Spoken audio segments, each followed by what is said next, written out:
Hi ಸ್ನೇಹಿತರೆ, ನಮಸ್ಕಾರ. Welcome to my YouTube channel. 2026ರ ಈ ವರ್ಷದಲ್ಲಿ ರೈತರಿಗೆ ರಸಗೊಬ್ಬರ ಕೊಳ್ಳಲು ಹೊಸ ರೂಲ್ಸ್ ಜಾರಿ. ಕೇಂದ್ರ ಸರ್ಕಾರದಿಂದ ಹೊಸ ಮಾರ್ಗಸೂಚಿ ಪ್ರಕಟ. ರೈತರಿಗೆ ರಸಗೊಬ್ಬರ. ತಮ್ಮ ಕೃಷಿ ಉದ್ದೇಶಕ್ಕಾಗಿ ಬೇಕಾಗುವ ಎಲ್ಲಾ ರಸಗೊಬ್ಬರಗಳನ್ನು ತೆಗೆದುಕೊಳ್ಳುವ ರೈತರು ಈ ಕೆಲಸನ ಕಡ್ಡಾಯವಾಗಿ ಮಾಡಬೇಕು. ಕೇಂದ್ರ ಸರ್ಕಾರದಿಂದ ಅಧಿಕೃತವಾಗಿ ಮಾರ್ಗಸೂಚಿ ಪ್ರಕಟ.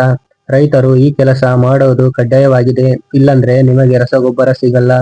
ರೂಲ್ಸ್ ಬ್ರೇಕ್ ಮಾಡಿದ್ರೆ ಜೈಲು ಶಿಕ್ಷೆ ಖಚಿತ. ಕೇಂದ್ರ ಸರ್ಕಾರವು ಈ ವರ್ಷ ರೈತರಿಗೆ ರಸಗೊಬ್ಬರಕ್ಕೆ ಹೊಸ ಮಾರ್ಗಸೂಚಿ ಪ್ರಕಟಗೊಳಿಸಿತು. ಇಡೀ ದೇಶದ ಎಲ್ಲಾ ರೈತರಿಗೂ ಹಾಗೂ ಕರ್ನಾಟಕ ರಾಜ್ಯದ ಎಲ್ಲಾ ರೈತರಿಗೂ ಹೊಸ ರೂಲ್ಸ್ ತಂದಿದೆ. ಅಗತ್ಯವಾಗಿ ರಾಜ್ಯದ ಎಲ್ಲಾ ರೈತರು ಹಾಗೂ ರಸಗೊಬ್ಬರ ಡೀಲರ್ಗಳು ಮತ್ತು ರಸಗೊಬ್ಬರ ಅಂಗಡಿಯವರು ತಪ್ಪದೆ ಈ ವಿಡಿಯೋನ ನೋಡಿ. ಪ್ರತಿ ವರ್ಷವೂ ರೈತರು ತಮ್ಮ ಕೃಷಿ ಚಟುವಟಿಕೆಗಳಿಗೆ ಮುಂಗಾರು ಟೈಮಲ್ಲಿ ಅಗತ್ಯವಾಗಿ ಬೇಕಾಗಿರುವ ರಸಗೊಬ್ಬರಗಳನ್ನ ರೈತರು ಮೊದಲೇ ಖರೀದಿಸಿಟ್ಟುಕೊಳ್ಳುತ್ತಾರೆ. ಆದ್ರೆ ಈ ವರ್ಷ ರೈತರು ಪ್ರತಿ ವರ್ಷ ರಸಗೊಬ್ಬರಕ್ಕಾಗಿ ಪರದಾಡುವಂತಹ ಪರಿಸ್ಥಿತಿ ಬರಬಹುದು ಎಂದು ಉದ್ದೇಶಕ್ಕಾಗಿ ಕೇಂದ್ರ ಸರ್ಕಾರ ಹೊಸ ರೂಲ್ಸ್ ತಂದಿದ್ದು, ಪ್ರತಿಯೊಬ್ಬ ರೈತರಿಗೂ ಕೂಡ ಈ ವಿಷಯ ತಿಳಿಯುವುದು ಅತ್ಯಗತ್ಯವಾಗಿದೆ. ಇಷ್ಟಕ್ಕೂ ಕೇಂದ್ರ ಸರ್ಕಾರ ರಸಗೊಬ್ಬರಕ್ಕೆ ತಂದಿರುವ ಹೊಸ ರೂಲ್ಸ್ ಏನು? ರೈತರು ಕಡ್ಡಾಯವಾಗಿ ಮಾಡಬೇಕಾದ ಕೆಲಸ ಏನು? ಕೇಂದ್ರ ಸರ್ಕಾರ ಜಾರಿ ಮಾಡಿರುವ ಮಾರ್ಗಸೂಚಿ ತಪ್ಪಿದ್ರೆ ಜೈಲು ಶಿಕ್ಷೆ ಯಾಕೆ? ರೈತರು ರಸಗೊಬ್ಬರ ತೆಗೆದುಕೊಳ್ಳಲು ಏನೇನು ಮಾಡಬೇಕು ಅಂತ ಈ ವಿಡಿಯೋದಲ್ಲಿ ತಿಳಿಸಿಕೊಡ್ತೀನಿ. ಕೇಂದ್ರ ಸರ್ಕಾರದ ಮಾರ್ಗಸೂಚಿಯಂತೆ ರಸಗೊಬ್ಬರ ವಿತರಣೆಯಲ್ಲಿ ಪಾರದರ್ಶಕತೆ ತರಲು ಮತ್ತು ನೈಜ ರೈತರಿಗೆ ಮಾತ್ರ ಸಬ್ಸಿಡಿ ಸಹಿತ ಗೊಬ್ಬರ ತಲುಪಿಸಲು ಎಫ್ಐಡಿ ಸಂಖ್ಯೆ ಕಡ್ಡಾಯಗೊಳಿಸಿದೆ. ಕೃಷಿ ಇಲಾಖೆಯ ಅಭಿವೃದ್ಧಿಪಡಿಸಿರುವ ಕೆ-ಕಿಸಾನ್ ಹೊಸ ತಂತ್ರಾಂಶ ಮೂಲಕವೇ ಇನ್ನು ಮುಂದೆ ರಸಗೊಬ್ಬರದ ವಿತರಣೆ ನಡೆಯಲಿದೆ.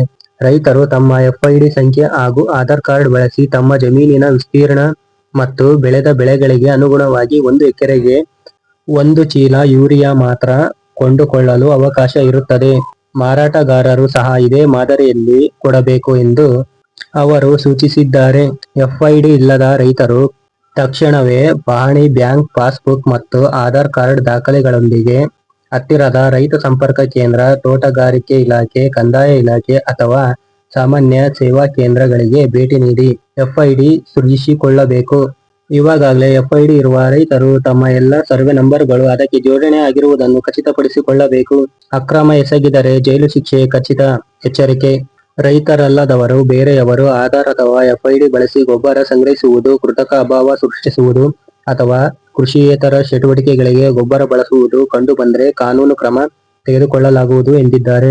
ಮಾರಾಟಗಾರರಿಗೆ ಕಟ್ಟುನಿಟ್ಟಿನ ಸೂಚನೆ: ರಸಗೊಬ್ಬರವನ್ನ ಜಿಲ್ಲೆಯಿಂದ ಹೊರಗೆ ಅಥವಾ ರಾಜ್ಯಗಳಿಗೆ ಸಾಗಿಸುವಂತಿಲ್ಲ. ನಿಗದಿಗಿಂತ ಹೆಚ್ಚಿನ ಬೆಲೆಗೆ ಮಾರಾಟ ಮಾಡೋ ಹಾಗಿಲ್ಲ. ಯೂರಿಯಾ ಜೊತೆಗೆ ರೈತರು ಇಚ್ಛಿಸದ ಇತರ ಕೃಷಿ ಪರಿಕರಗಳನ್ನು ಕಡ್ಡಾಯವಾಗಿ ಖರೀದಿಸುವಂತೆ ಒತ್ತಾಯ ಮಾಡುವಂತಿಲ್ಲ. ಕಡ್ಡಾಯವಾಗಿ ಪಿಒಎಸ್ ಯಂತ್ರದ ಮೂಲಕವೇ ವಿತರಣೆ ಮಾಡಬೇಕು. ರೈತರಲ್ಲಿ ಮನವಿ: ರೈತರು ಆತಂಕಕ್ಕೆ ಒಳಗಾಗಿ ಅನಗತ್ಯವಾಗಿ ಹೆಚ್ಚಿನ ಪ್ರಮಾಣ ಗೊಬ್ಬರ ಸಂಗ್ರಹಣೆ ಮಾಡಿ ಇಡಬಾರದು. ಅಂತಹ ದಾಸ್ತಾನುಗಳನ್ನ ಅನುಮಾನಾಸ್ಪದ ದಾಸ್ತಾನು ಎಂದು ಪರಿಗಣಿಸಿ ಕ್ರಮ ತೆಗೆದುಕೊಳ್ಳಲಾಗುವುದು. ಒಟ್ಟಾರೆ ಉಸ್ತುವಾರಿಗಾಗಿ ವಿವಿಧ ಹಂತಗಳಲ್ಲಿ ನೋಡಲ್ ಅಧಿಕಾರಿಗಳ ತಂಡವನ್ನು ರಚಿಸಿದೆ.